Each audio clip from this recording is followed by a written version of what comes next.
dejado un mensaje en el contestador al jefe, con el que había tenido, al jefe de Brandon, ¿no? Con el que había tenido aquella primera cita. Y él le dice, no volverá a follarte. Le dejaste un mensaje, ¿verdad? No puedes evitarlo, es asqueroso. ¿Por qué coño estás tan enfadado? ¿Que por qué estoy tan enfadado? Es mi jefe, te acuestas con él a los 20 minutos, le llamas, pero si está casado, pero no te diste cuenta, no le viste la alianza, no, mientes, venga, no me mientas, no sé cuántos. Y entonces él le dice que no hace otra cosa que joder, ¿no? Y que ha llegado allí para joderle la vida. Y ella dice, al menos digo lo que siento. Intenta hacer algo. Importan los hechos, no las palabras. Lo siento, la he cagado. No soy perfecta como tu Rolex. Hago lo que puedo. Algunos la cagan continuamente. Solo en las cosas que se dicen es un gran diálogo entre la sociedad en general, ¿no? Si importan las palabras, importan los hechos, si está bien hablar de las emociones, si no. Y bueno, ahí tienen un diálogo de vete, ¿no? Porque esto no funciona, busca otro sitio donde vivir, no tengo a dónde ir. Y ella le dice, esto no es por él, te cabreo constantemente y no sé por qué. Dice, no, le contesta Brandon, me encierras, me acorralas en un rincón y me encierras. ¿Cómo que no tengo dónde ir? ¿Qué gilipollez es esa? Dice, tú eres mi hermano mayor, joder. Dice, ¿y qué? ¿Soy responsable de ti? Y dice, sí, no lo soy. Sí que lo eres. Yo no te parí, no te traje a este mundo. Eres mi hermano, soy tu hermana y somos familia. Hemos de cuidar el uno del otro. Dice, tú no me cuidas a mí, yo ya me cuido solo. Y ella le dice que lo intenta y que intenta ayudarle a su manera. Dice, sí, ¿cómo me ayudas? ¿Cómo me ayudas? Mírame, ¿cómo me ayudas? Apareces aquí y para mí eres una carga. ¿Me entiendes? Eres una carga. Me arrastras hacia abajo. ¿Cómo me ayudas? Ni siquiera limpias lo que ensucias, deja de hacerte la víctima. Dice, no me hago la puta víctima. Si me marchara no volvería a saber nada de ti. ¿No te parece triste? ¿No te parece triste? Eres mi hermano. Yo cuando vi la primera vez la película pensé, esta es la conversación que tienen con nuestras pacientes límites un montón de familiares. Sobre si te haces la víctima, sobre si no das ni chapa, sobre si no... Y estas son las relaciones, los diálogos que se dan en las familias, seguramente, y que luego no nos cuentan, claro. Y acaban con un diagnóstico mutuo que se hacen el uno al otro, ¿no? Y él le dice, al menos yo no dependo de los demás todo el tiempo. Tú eres dependiente, tú eres un parásito. Y ella le dice, tú no tienes a nadie, no tienes a nadie. Solo a mí y al pervertido de tu jefe. Tú te acostaste con ese pervertido. ¿En qué te convierte eso? Dice, no me hables de sexo, Brandon. No me hables, que no eres quien para hablarme de esto. Esa escena había comenzado con un abrazo, con una aproximación. Él está viendo los dibujos, ¿no? La infancia, y ella se aproxima y le dice, ¿qué quiero de ti? Que era la discusión previa. Quiero un abrazo. ¿Puedes darme un abrazo? Y él, más o menos a regañadientes, le da un abrazo. Y en esa situación aparentemente cálida y de reencuentro entre los hermanos, tienen la siguiente bronca. Por eso de las disonancias y de las cosas que yo os decía en varios planos. A partir de ahí, lo que ocurre en la película es el descenso a los infiernos de ambos personajes. Brandon se marcha de fiesta, se mete en un pub, liga con una chica que tiene a su pareja al lado jugando al billar. Es una provocación y un calentón explícito y brutal, y él provoca explícitamente cuando ya llega el tío y demás, le dice, ¿qué hacías? No sé qué. Claro, la chica quiere recular y él le dice, no, sí, que me voy a follar a tu novia, le voy a dar por culo, bla, bla, bla. Bueno, y entonces cuando él sale, este viene y le pega una paliza.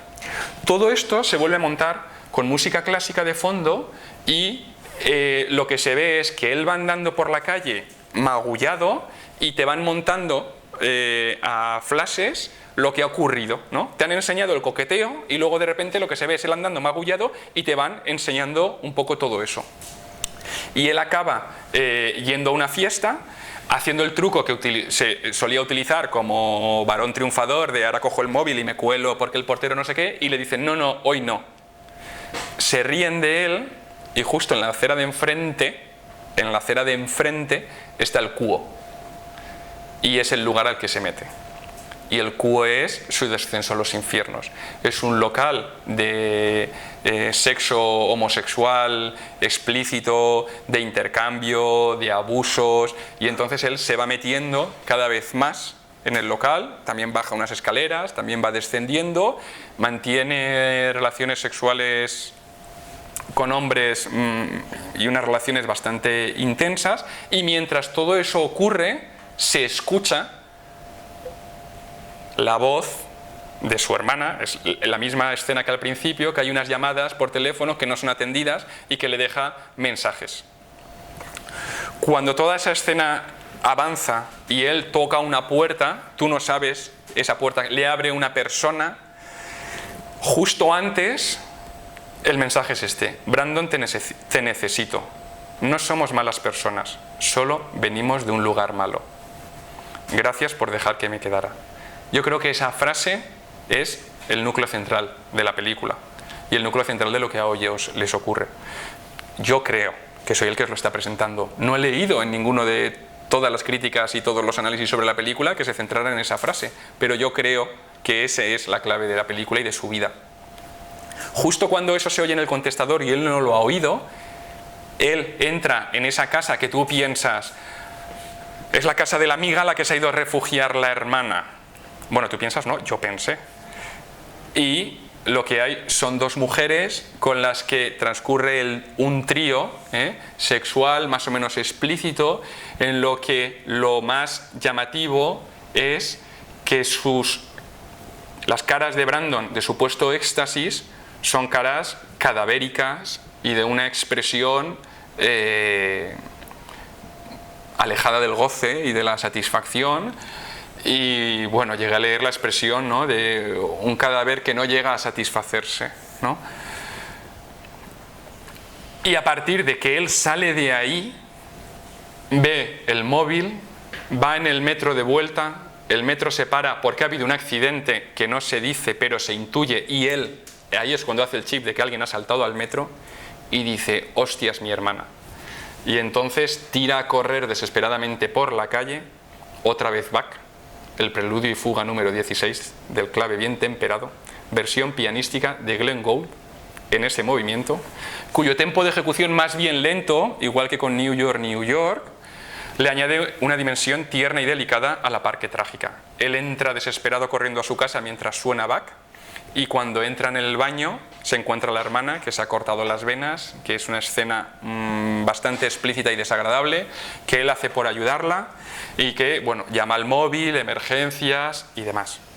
Lo siguiente que ocurre, no sabes qué ha pasado, ¿no? Lo siguiente, se queda en negro y aparece un fotograma que están en la cama del hospital y parece ser que es la conexión entre ellos, ¿no? Él la está cuidando, él está allí y le ha salvado, y parece por primera vez que están un poco en comunión y han decidido que van a cuidarse.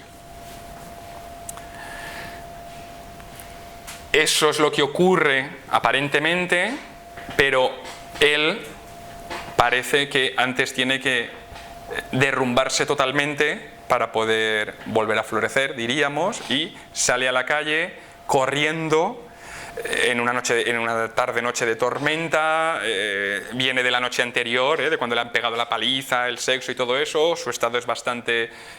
y rompe a llorar en el suelo, exhausto, cansado y demás, ¿no? Y es como el derrumbe físico total. Y la película se acaba con esta sensación de que los hermanos se han unido y de que él parece que ha tocado fondo, y se va a terminar ahí, pero no sabemos si lo que ocurre es el fin de ese personaje o la vuelta a empezar, porque la película acaba exactamente igual en el metro, encontrándose a la misma mujer con la que había empezado la película, y en la que ella es la que en esta ocasión está mucho más explícitamente dispuesta a intercambiarle las miradas. Se levanta y la película se cierra con un primer plano de la mano y el anillo, lo cual también daría para hablar, ¿no?, sobre el compromiso, sobre el símbolo del anillo y de todas estas cosas. Con todo esto voy a terminar la parte de hablar de la película, pues la he comenzado con una crítica negativa que había leído, y voy a terminar con una crítica positiva con la que me identifico, y que dice: en conclusión, se puede observar en esta película cierta lentitud que deriva de una ausencia de progresión dramática. Un corto número de escenas muy largas sirven para presentarnos una situación y retratarnos a un par de personajes enfermos y atormentados. El sexo explícito no es gratuito, ya que obedece a la demostración de los estados de ánimo de los protagonistas. Pese a ese avance pausado, la película tiene un fuerte poder de atracción que sumerge de forma casi hipnótica en el devenir. El mayor mérito puede estar en dejárselo todo al espectador. Por eso creo yo que es que igual hay espectadores que no quieren que les dejen a ellos la faena y quieren que se lo cuenten todo. Quien contempla estos retazos sumido en las incógnitas y que será quien rellene todos los huecos de información que deja el guión para no caer en lo de siempre. Nos encontramos ante una película atrevida, pero no por el detalle que cualquiera señalaría, es decir, no por el sexo, la presencia aplastante de las escenas de sexo, no, sino por la propia naturaleza de la propuesta, más dada a la introspección psicológica que a la narración. Os he nombrado os he señalado la frase que yo considero que es la central de la película, ¿no? Y lo cual me dio a mí para pensar y poner el foco en hablar de la familia y hablar de los secretos. Y hablar de los secretos en la familia. Los secretos, ¿no?, por definición, es algo que se oculta intencionadamente. También es secreto aquello que se desconoce o aquello que aún está por descubrirse, ¿no? Según el momento, podría ser cualquiera de estas cosas. Los secretos se pueden clasificar según el contenido, según la ubicación y por sus características. Hay secretos que son saludables y secretos que son tóxicos. El secreto ofrece un poder esencial, que es la capacidad de protección. Porque no tener secretos implica ser completamente vulnerable a la forma en que nos ven los demás. Y el secreto en realidad lo que hace es que le protege a uno mismo del enjuiciamiento de los demás. No todos los secretos son nocivos, pues tienen una función esencial en nuestro derecho a la privacidad y a la libertad. Porque hay temas que son íntimos y que nadie tiene derecho a saberlos sin nuestro consentimiento. Son asuntos privados. Y no solo tenemos derecho a la privacidad, sino que es parte de nuestra propia herencia. Cuanto más se respete y se honre nuestra necesidad natural de intimidad, menor será nuestra necesidad de guardar secretos. Y eso en las relaciones familiares y en las relaciones con otras personas es importante tener en cuenta. El pudor nos protege de que se acceda a nosotros cuando no lo deseamos y nos avisa de cuando se está violando nuestra intimidad. Así que el pudor podemos entenderlo como una forma natural de protegernos, ¿no?, y de mantener nuestros límites más íntimos. Como os decía, es la falta de intimidad la que crea la necesidad de tener secretos. Y es el pudor el que preserva esa necesidad de intimidad. En cambio, hay secretos que sí son tóxicos, ¿no?, que son cuando se explicita que hay que ocultarlo a toda costa y que está prohibido saberlo y, si lo sabes, revelarlo. Y esos secretos tóxicos en el ámbito familiar provocan sufrimiento en al menos un miembro de la descendencia, ¿no? Y todo esto pues no es gratis, ¿no?, y puede generar malestares psicológicos y demás en las siguientes generaciones. Siguientes generaciones, acordados de aquellas 2 generaciones de muertos que llevamos en la mochila. Hay unos terrenos más propicios que otros para tener secretos tóxicos, ¿no? Y bueno, el origen, ¿no?, de donde vemos, si hubo la paternidad, la maternidad, ¿no?, el origen de cada cual, sobre la muerte, sobre los contextos de morir, ¿no?, de murió el papá de no sé qué y si se había suicidado, si no, este tipo de cosas, y secretos sobre lo sagrado, ¿no?, y sobre que tiene que ver pues esto con las relaciones íntimas, incluso con la religión y con algunas prácticas. Bueno, cuando se niegan los hechos traumáticos, como os decía antes, nunca sale gratis, ¿no?, ni barato, y esto puede acabar generando muchos problemas en las generaciones distintas. Pensando en el pudor y pensando en los secretos, leí al respecto algo que me parecía muy interesante, y es que en realidad sin el pudor en la infancia no se inhibirá la libido. Y si no se inhibe la libido, permaneceremos en el nivel primitivo del autoerotismo, en la vida sexual de la infancia, y eso tampoco es gratis, ¿no? Y eso es algo muy a tener en cuenta en las situaciones actuales, la infancia actual, la erotización de la infancia y, como ya he dicho en más de una sesión y demás, el tema de las uñas, los trajes, los vestidos y demás, que hacen la paradoja de que cada vez más los niños tengan que dejar de ser, los niños y niñas tengan que dejar de ser niños y niñas cuanto antes para convertirse, no sabemos muy bien en qué, para luego los adolescentes dejar de retrasar el ser adultos cuanto antes, para tampoco saber muy bien exactamente qué. Es que posiblemente el hecho de no tener pudor sexual y no poder pasar por todas las fases del desarrollo, pues no nos salgan gratis, ¿no? Y seguramente eso tenga que ver con la culpa y la responsabilidad que sienten, y así se les transmite a los niños que han sido víctimas de abusos sexuales.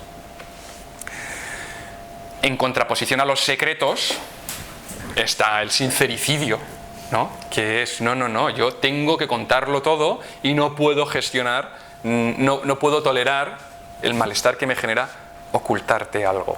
Bueno, pues eso a veces es un suicidio, ¿no? Amparado en un valor como pueda ser la sinceridad. Con todo esto, y a modo de pinceladas un poco finales para poder exponeros también todas esas otras cosas sobre las que me gustaría hablar en una metaformación, pues han ocurrido, ¿no?, como os decía, a lo largo de estos meses, más cosas que tienen que ver sobre familias y secretos que se han abordado en diversas vertientes artísticas y que yo me he encontrado. Este ha sido un reencuentro, en realidad, de una película que vi en mi adolescencia y que también me dejó cautivado, que es Celebración. Festen, en versión original. Una película danesa que fue la primera película del movimiento Dogma 95. No sé si habéis oído hablar del movimiento Dogma 95, pero había un manifiesto que firmaron Lars von Trier, que supongo que sí que os sonará, y el director de esta película, que es Thomas Vinterberg, que acaba de estrenar una película también ya fuera totalmente del movimiento Dogma. Estos dos cineastas daneses, si no recuerdo mal, o suecos, bueno, Celebración fue ganadora del Festival de Cannes y fue una revolución. Solo, a modo de que os suene, el manifiesto Dogma decía: Dogma 95 se levanta contra el cine de ilusión. Presenta una serie de reglas indiscutibles conocidas como el voto de castidad. Voto de castidad. Juro que me someteré a las reglas siguientes, establecidas y confirmadas por 1. El rodaje debe realizarse en exteriores. Accesorios y decorados no pueden ser introducidos. Si un accesorio en concreto es necesario para la historia, será preciso elegir uno de los exteriores en los que se encuentre este accesorio. 2. El sonido no debe ser producido separado de las imágenes y viceversa. No se puede utilizar música, salvo si ésta está presente en la escena en la que se rueda. 3. La cámara debe sostenerse en la mano. Cualquier movimiento o inmovilidad conseguido con la mano están autorizados. La película tiene que ser en color. La iluminación especial no es aceptada. Si hay poca luz, la escena debe ser cortada, o bien se puede montar solo una luz sobre la cámara. Los trucajes y filtros están prohibidos. 6. La película no debe contener ninguna acción superficial. Muertos, armas, etc. en ningún caso. Los cambios temporales y geográficos están prohibidos, es decir, que la película sucede aquí y ahora. 8. Las películas de género no son válidas. 9. El formato ha de ser 35 milímetros. 10. El director no debe aparecer en los créditos. Además, juro que como director me abstendré de todo gusto personal. Ya no soy un artista. Juro que me abstendré de crear una obra, porque considero que el instante es mucho más importante que la totalidad. Mi fin supremo será hacer que la verdad salga de mis personajes y del cuadro de la acción. Juro hacer esto por todos los medios posibles y al precio del buen gusto y de todo tipo de consideraciones estéticas. Así pronuncio mi voto de castidad en Copenhague el 13 de marzo del 95. En nombre de Dogma 95, Lars von Trier y Thomas Vinterberg. Es del 95 y la primera película que rodaron o que estrenaron con esto es Celebración, que es del 97. Pasaron un par de años hasta esto. Luego hay varias. La primera de Lars von Trier, Rompiendo las olas, que es la del barco, es Cine Dogma. y algunas más, ¿eh? Están Los idiotas y hay algunas que merecen bastante verlas. Bueno, pues yo lo dejo como pincelada. No os voy a contar qué sucede en Celebración, más allá de que si queréis tener un curso intensivo sobre secretos familiares tenéis que ver esta película.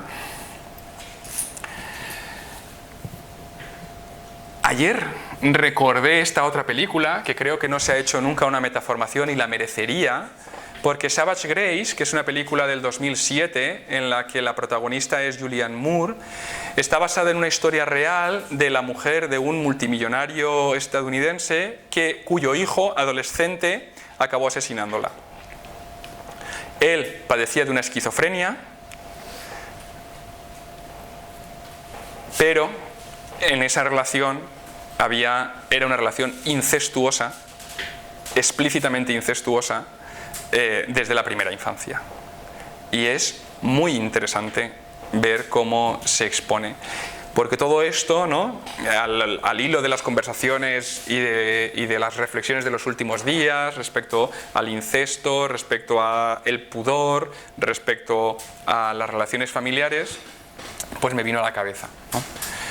También sobre familias y secretos, pues he descubierto recientemente, también por mi misma suministradora de material que os nombraba al principio, en el campo de la literatura, ¿no? Instrumental, que es un libro que desde que he leído no he parado de recomendar a todos los residentes con los que he tenido ocasión y a todo el personal que trabaja en la sala y a todo el personal que atiende a pacientes que han podido sufrir algún tipo de abuso sexual o de violencia en la infancia, porque está contado de una manera que te hace entender cosas que hasta ese momento, bueno, desde nuestra altivez de terapeutas no hemos sido capaces, creo yo, de prestarle y darle la atención y la importancia que se merecen. Bueno, no es para tanto, bueno, con el tiempo que ha pasado, bueno, pues es que ya debería hacer esto mejor o debería hacer lo otro. La segunda causalidad de la película es que James Rhodes, que es el autor de este libro, que es una autobiografía, es un pianista. Él dice, de hecho, que la música clásica le salvó la vida, y explícitamente Bach.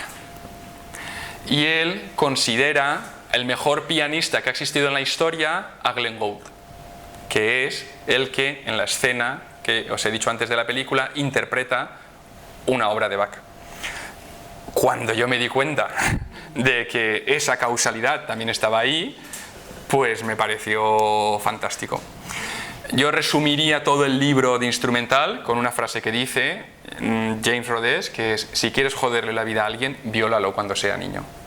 Él insiste en que él no sufrió abusos sexuales, a él lo violaron y lo maltrataron, que no se pueden utilizar eufemismos con estas cosas y que desde los 5 años en una habitación a oscuras, su profesor de gimnasia, a oscuras no, sin ventilación, su profesor de gimnasia lo violara repetidamente. Eso hay que nombrarlo con todas las palabras y con todas las letras. Bueno, yo me he quedado tan impresionado y fascinado con el libro. También podría hacerles críticas de algunos aspectos, pero no es el caso. El libro además nombra y está conducido por la música clásica, sugiere obras y demás en el inicio de cada capítulo. Bueno, pues os adelanto que voy a invitarle para que venga al congreso de AEPNIA que vamos a celebrar en junio, para que venga a hacer lo que, si él acepta, lo que él quiera, o hablar sobre su vida o hacer un recital de piano, lo que le parezca, porque me parece que la ocasión lo merece y que él merece que desde la psiquiatría o la salud mental nos aproximemos a él de una manera diferente a todas la que él describe en el libro que ha sufrido a lo largo del tiempo. Y por último, también en el campo de la música se ha hablado sobre las familias y los secretos, ¿no? Eminem cuando salió, cuando hablaba de su madre, tal. Pero llevándolo al terreno más nacional, hace más de un año yo escuché una vez en Radio 3 un programa que dije: ¡guau! No me he enterado de qué va, pero cogí, saqué la agenda, paré el coche, saqué la agenda y me apunté Radio 3, tal hora, tal fecha, buscarlo para Metaformación, ¿no? Porque yo sabía que ahí se había hablado. Entonces busqué el podcast correspondiente y demás y encontré a Remate, que es un cantante rapero, más que rapero es versador, ¿no? Que yo no había oído nunca y que después de varios álbumes de éxitos pues sacó este Cabello de Ángel, Tocino de Cielo, en el que es una biografía cantada, ¿no? En el que bucea en su árbol genealógico desnudando las filias nazis, católicas y tradicionales de su familia, a la vez que sigue poniendo de manifiesto su delicado bla bla bla. Este señor se desnuda y él ha dicho literalmente, no da nombres, no da datos que se pueda identificar a su familia, pero claro, como él decía, esto no es una salida del armario, esto es que yo estaba en un armario empotrado, ¿no? Con todas las cosas que sucedían en mi familia. Y también me parecía muy interesante. Para ir acabando, podríamos decir que las familias con secretos ocultos suelen regirse por una regla encubierta de no sentir nada, y por una regla no encubierta de no sentir rabia. Si se reprime la rabia, también se reprime la alegría y también se reprime la expresión plena de todas las demás emociones. Para terminar, me gustaría también terminar con una cita prestada que dice que si hay infierno, espero que se llene, y yo añado que se llene de hijos de puta, ¿no? Gracias por vuestra atención. Hay varios temas que se quedan un poco en el tintero y sobre los que he leído, como en la presentación decía Paco, para hablar sobre la perversión y sobre lo que le ocurre, o sobre la actuación, ¿no? El acto constante que tiene Brandon en la película, pero como quería poner sobre la mesa todas estas cosas, pues no he querido ceñirme solamente a hablaros de la película Shame. Y ahora hablamos de todo lo que queráis.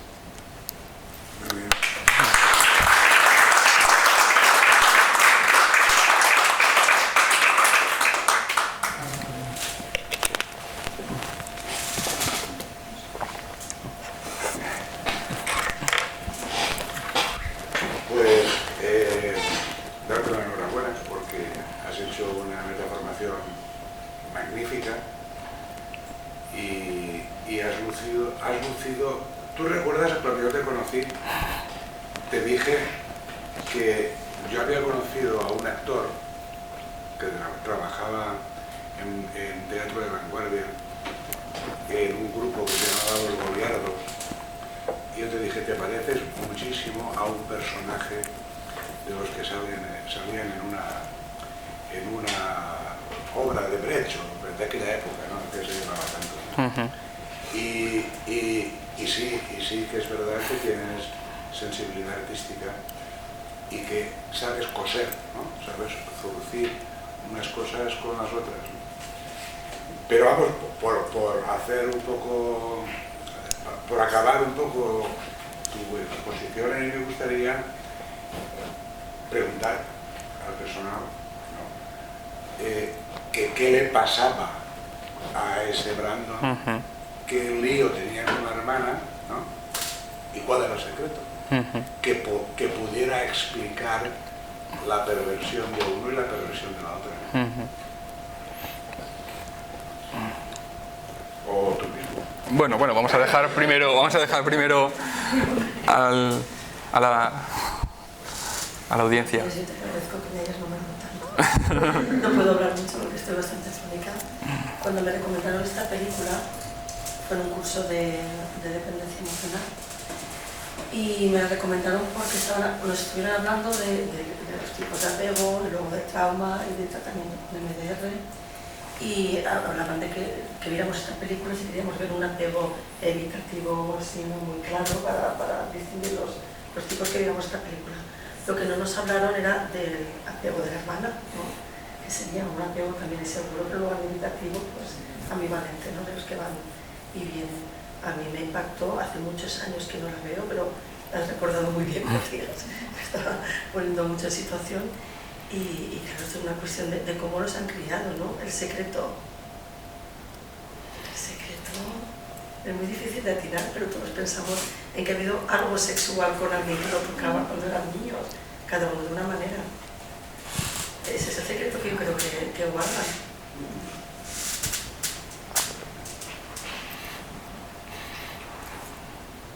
No sé qué más podría haberles pasado. Porque también podría ser un secreto entre ellos, ¿no? También podría ser un secreto entre ellos, una relación entre ellos incestuosa. Pero... No necesariamente una relación incestuosa. No.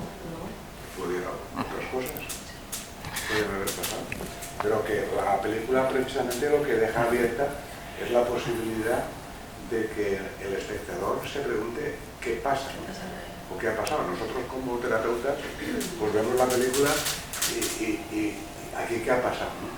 Porque hay evidentemente una relación sadomasoquista entre ambos, ¿no? Yo pienso, sin tener certezas, que ellos presenciaron, si no vivieron en primera persona, presenciaron muchas cosas que no debían haber presenciado en su primera infancia. Y de hecho la clave de la frase que yo pongo es: no somos malos, venimos de un lugar, ¿no? Es el lugar, es allí donde estuvimos y donde nos criaron lo que pasó. De hecho, posiblemente,